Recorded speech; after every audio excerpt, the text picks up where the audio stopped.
I looked at this phone and my first thought was, hold on. When did this thing level up like that? Because the moment you see it, you immediately realize something. This does not feel like the old budget iPhone anymore. This feels like Apple finally decided to take the E series seriously. But before we move forward, let's rewind for a second. Apple didn't have to reinvent the wheel. They simply took the number of the current flagship, added an E at the end, and boom, an entirely new category. And surprisingly, it worked perfectly. Last year's iPhone 16s grabbed 11% of all iPhone sales, which is more than double the best-selling say ever. Why? Because in the US, most people don't actually care about iPhone. What they care about is iOS, their messages, their photos, their group chats, their ecosystem. Give them a cheaper phone that still runs iOS and looks modern, and Apple wins. Every time. And next week, Apple is officially announcing the iPhone 17e, likely through a newsroom update rather than a full stage event.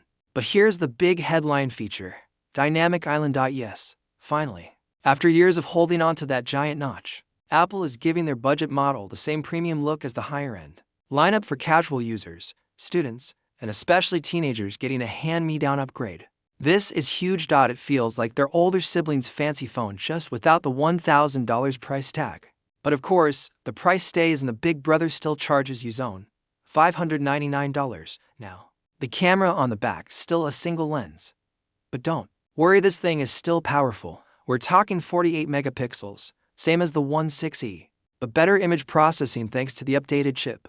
So low-light photos should finally look less dim and sad and more okay. That's actually nice. On the front, Apple is going with a new 18MP square sensor that supports center stage, perfect for the millions of people who will use this phone primarily for selfies, FaceTime, and Snapchat.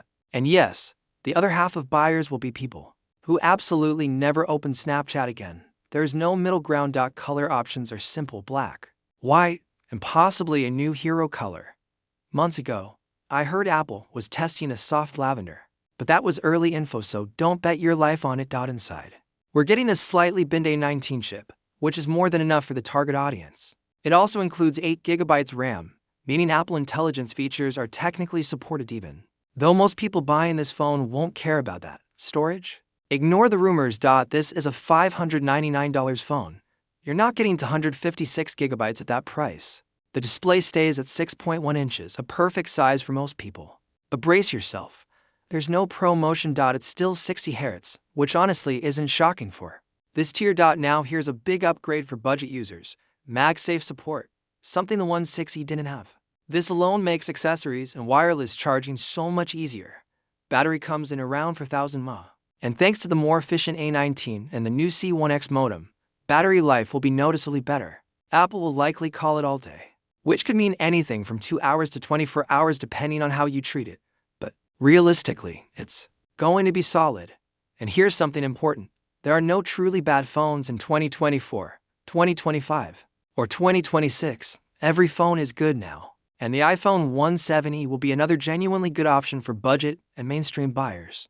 But before we wrap up, we have to talk about the one thing I'm not 100% convinced about: Dynamic Island. Historically, the E and SE models reuse old parts and old chassis. It's the Tim Cook special. Use the same tooling for as many years as possible. It's why the SE looked like an iPhone 8 long after the iPhone 8 looked old. So there is a chance Apple reuses the iPhone 14 body again. If Apple announces this phone with no Dynamic Island, if it launches with the same notch and still cost $599, nope. Absolutely not. That would be embarrassing, and everyone should call them out for it. But if Apple actually delivers the Dynamic Island, good battery, modern design, MagSafe, the A19 chip, and improved cameras, then this might be the most important budget iPhone Apple has ever made.